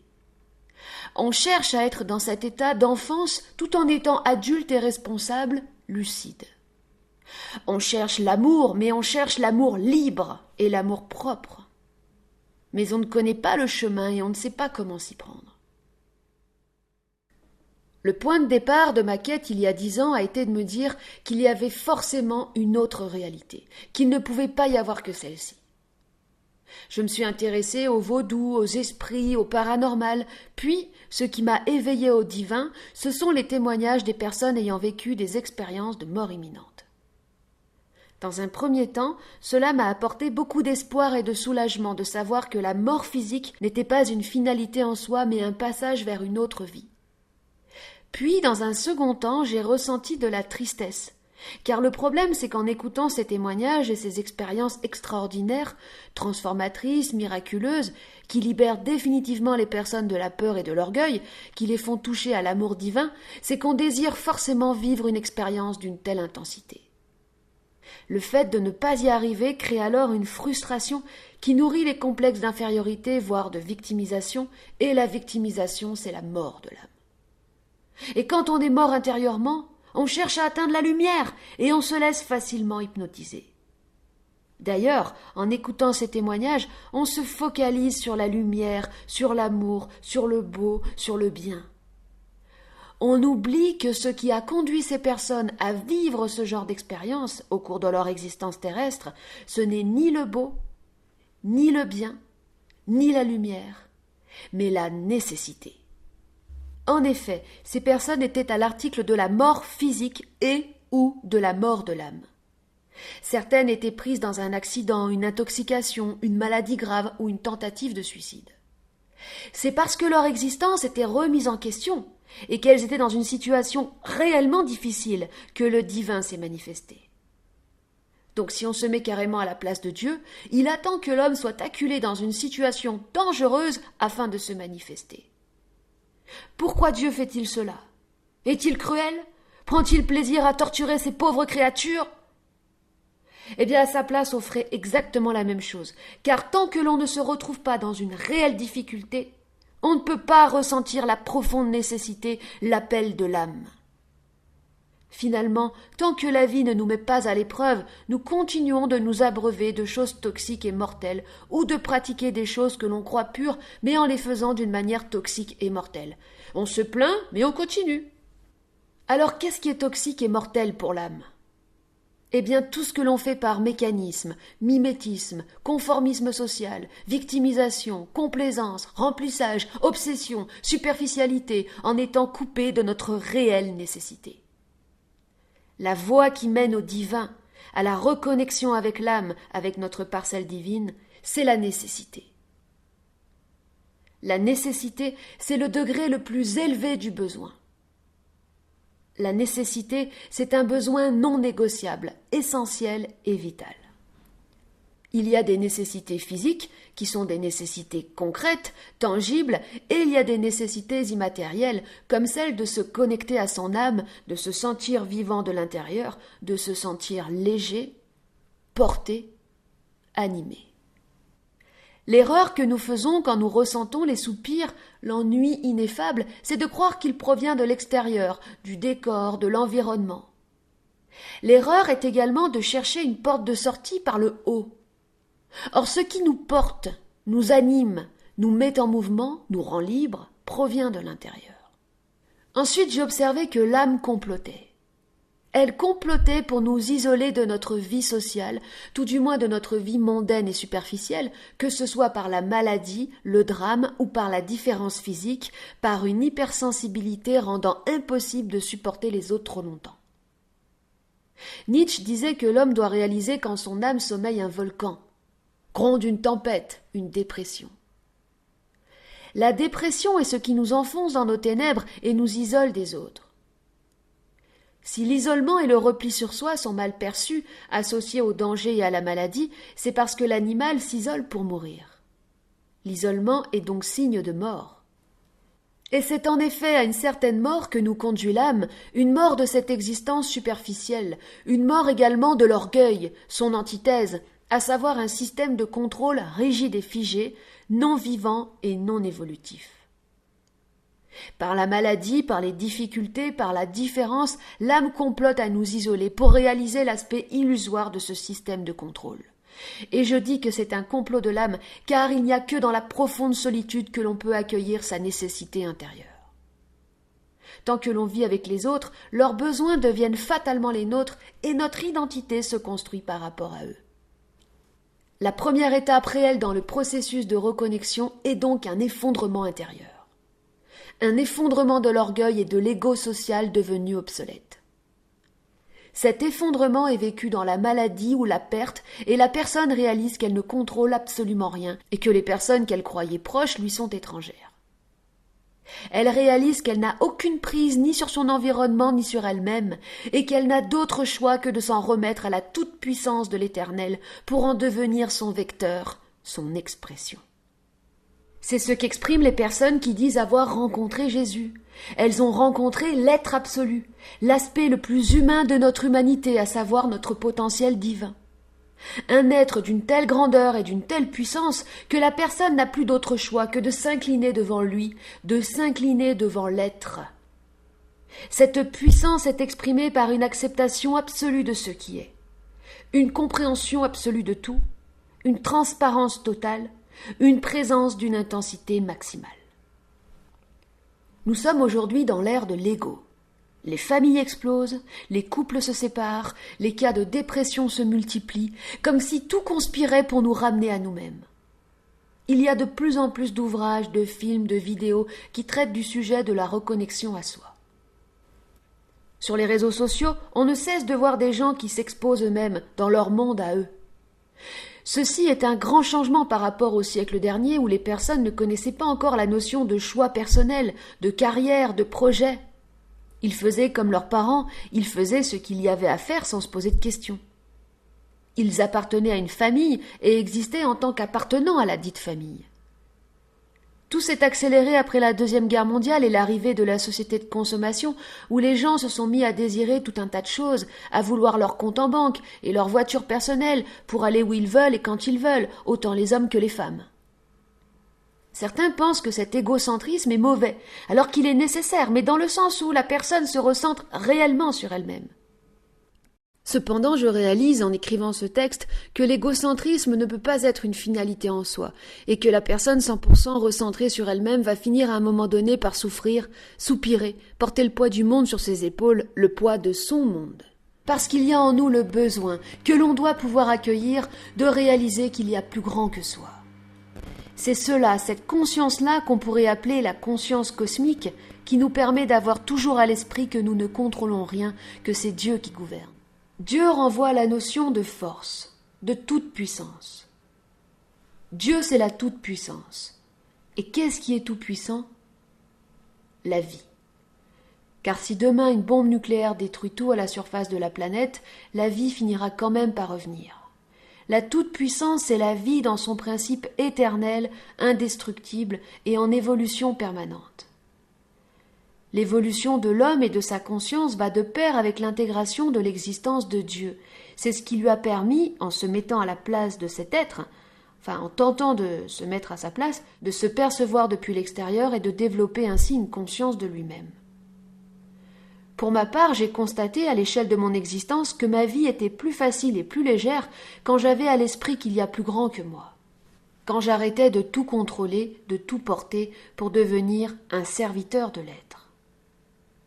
Cela est un aspect de la conversion dont je vais parler juste après. C'est une prise de conscience que nous ne sommes pas là pour contrôler mais pour servir. Nous croyons que servir est signe de servitude, de soumission et donc de souffrance, alors que c'est le fait de vouloir s'ériger en contrôleur, en gouverneur, en président qui va nous faire souffrir, car cela représente une charge impossible, une sorte de crucifixion et de sacrifice. On observe d'ailleurs comment le pouvoir corrompt et rend dur, grave et sérieux et dangereux les êtres humains, parce que les hommes de pouvoir se prennent à leur personnage et à leur histoire, ils sont pris au piège et deviennent fous. On entend souvent dire que les pensées font souffrir, mais nous avons besoin des pensées pour notre fonctionnement. Ce qui fait souffrir, ce sont certaines histoires, certains scénarios qui se racontent dans notre tête. D'ailleurs, il y a un lien entre l'histoire et le pouvoir. Les hommes de pouvoir nous racontent des histoires pour nous contrôler. Et dans notre tête, notre orgueil fait exactement la même chose. Il nous raconte une histoire pourrie, une histoire à laquelle on ne porte plus attention, que l'on croit être le sens de la vie. Une histoire où nous sommes seuls, à devoir galérer pour notre survie, à tout porter et tout gérer avec autour de soi des équipes de bras cassés incompétents. J'ai observé cela chez moi un jour où je m'énervais à cause d'une erreur répétée par une collègue qui me mettait en retard. J'ai su, au moment où je m'énervais, qu'en franchissant la ligne rouge, je mettrais ensuite beaucoup de temps avant de revenir à mon état normal. Je le savais, je l'ai quand même franchi cette ligne, sachant qu'il ne s'agissait en aucun cas d'une colère transformatrice, mais bien d'un caca nerveux inutile. Par la suite, d'autres personnes m'ont énervé. J'ai perdu de l'énergie et je sais que si je n'avais pas franchi cette ligne, ces tensions ne seraient jamais arrivées. J'ai cédé à mon orgueil, j'ai cru à l'histoire qui se racontait en silence dans ma tête, que j'étais seule car entourée d'incompétents.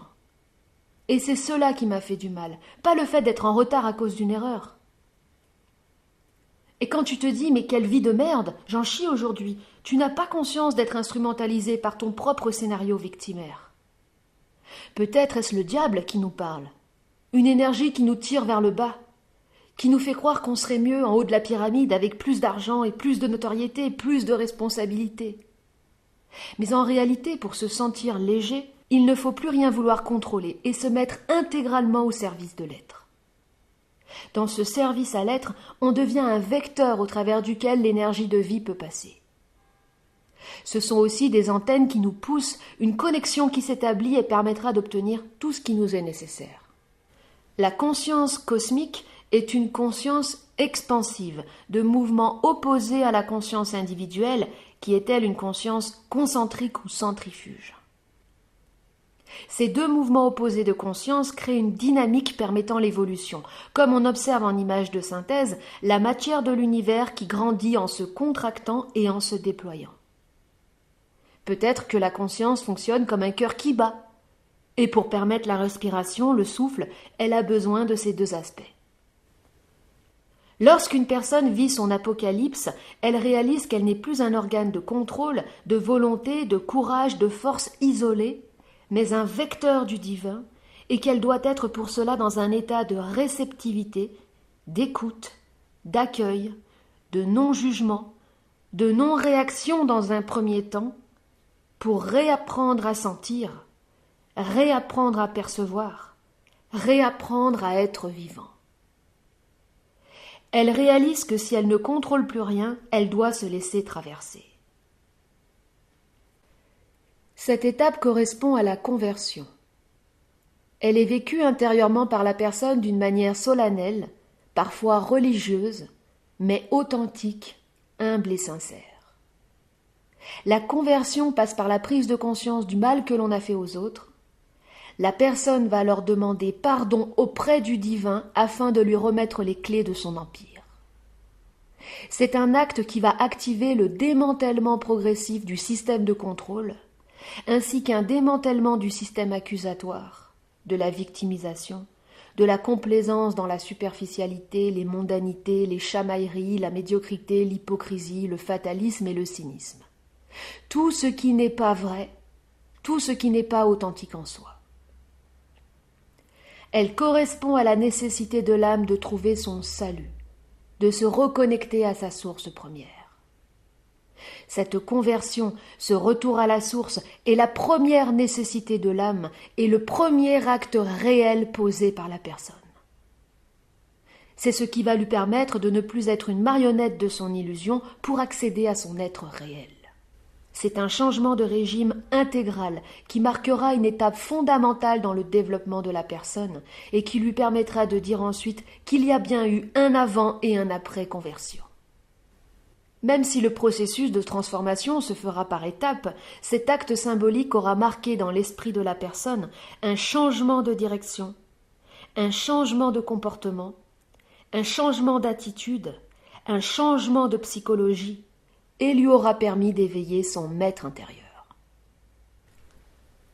La deuxième nécessité correspond justement au maître intérieur, qui va donner soif à la personne de se guérir elle-même, de se purger, de réaliser son exorcisme, son alchimie intérieure. C'est un processus où la personne apprend à être transparente vis-à-vis d'elle-même et vis-à-vis des autres. Elle apprend à exprimer ses ressentis et ses besoins afin de ne plus être obligée d'attaquer, de blesser et de juger pour se défendre. C'est un processus individuel de recentrage maximal où la personne apprend à devenir son propre système référentiel, à se passer du conseil et de l'avis des autres et faire preuve d'autonomie sur le plan affectif, sentimental et psychologique. Elle apprend à dialoguer avec son maître intérieur, à développer son intuition et sa capacité à poser des questions pour obtenir des réponses précises et pertinentes. Elle apprend à définir ses besoins et à les verbaliser pour faire les bons choix et en informer son entourage afin d'éviter les malentendus et pouvoir s'éloigner des personnes qui ne les respecteraient pas.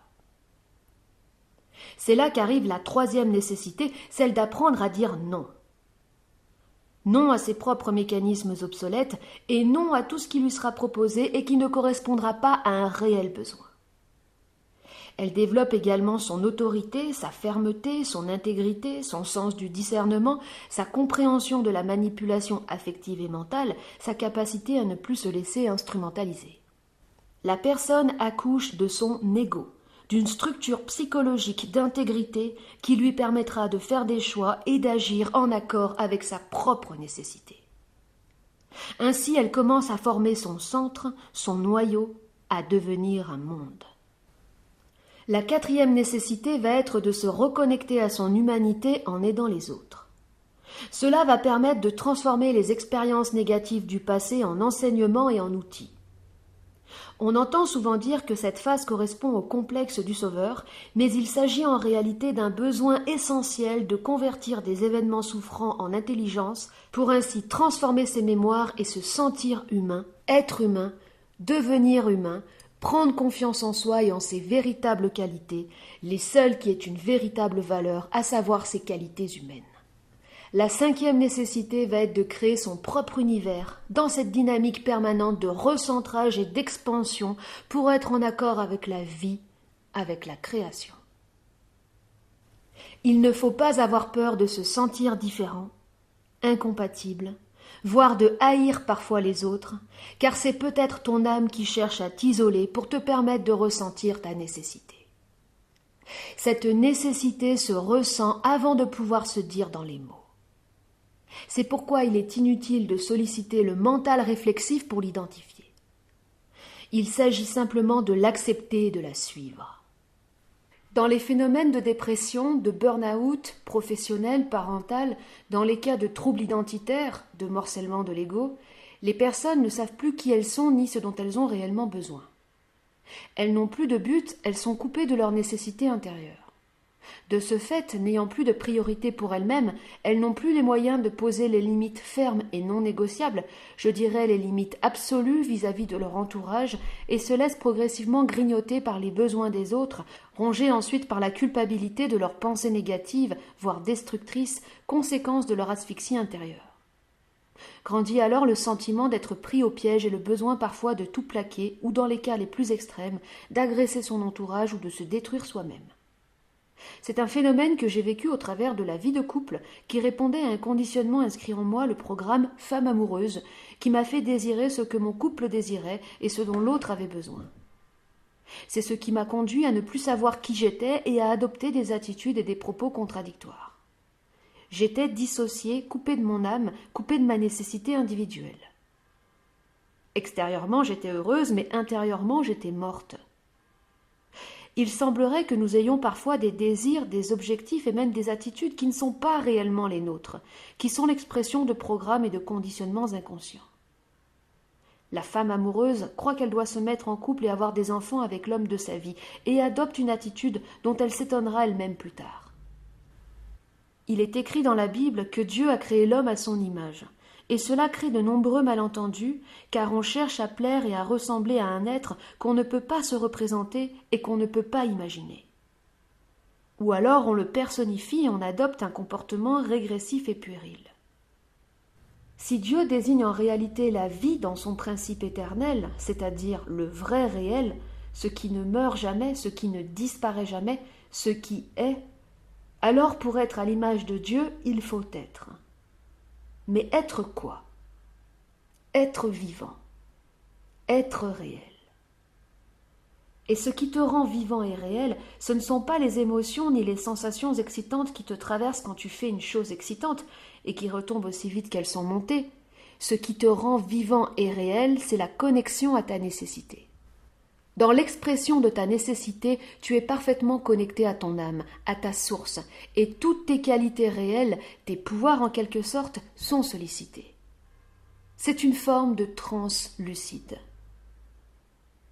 C'est une attitude foncièrement égoïste de suivre sa nécessité, et même quand on aide les autres, on le fait toujours et d'abord pour soi-même, pour répondre à un besoin individuel, celui d'accoucher de son humanité. C'est cela qui est le plus difficile à accepter, cet égoïsme auquel le fait de suivre sa nécessité renvoie. Il semblerait que nous ayons tous un organe de prédilection, un organe vecteur de la nécessité.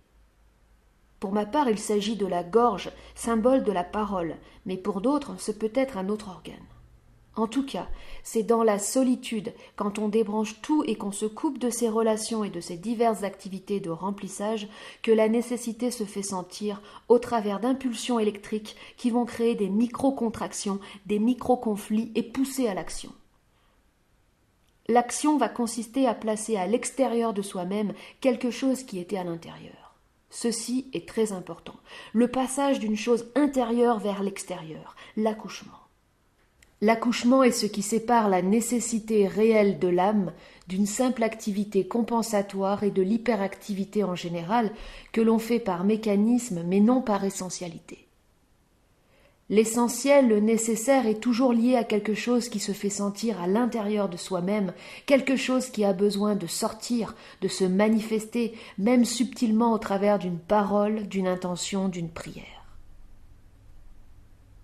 Nous cherchons Dieu dans le ciel, à l'extérieur de nous-mêmes. De ce fait, nous cherchons inconsciemment à sortir de nous-mêmes et à nous fuir, à nous dissoudre, pour tenter de trouver un absolu en dehors de notre moi impur et limité, sans réaliser que c'est Dieu qui cherche à sortir de nous-mêmes. Si Dieu est la création, alors c'est l'acte même de la création qui connecte à Dieu, l'action même de créer, c'est-à-dire le fait de sortir quelque chose de soi-même, le principe de l'accouchement au sens symbolique, de l'extériorisation, de la manifestation, du verbe, de l'intention. Ainsi Dieu se manifeste dans le principe même de la manifestation. Mais nous n'osons pas nous manifester, non pas à cause d'une prétendue censure médiatique, mais à cause de notre propre autocensure produite de notre victimisation. C'est pourquoi il est nécessaire de se rappeler de ceci. On ne fera jamais moins bien ni mieux que les autres, on fera ce qui est bon et nécessaire pour soi. Voilà la véritable valeur d'une intention, d'une parole, d'une création. Ainsi, si tu te sens perdu, pose-toi cette question. Qu'est-ce qui est absolument nécessaire pour mon être, pour mon âme présentement ?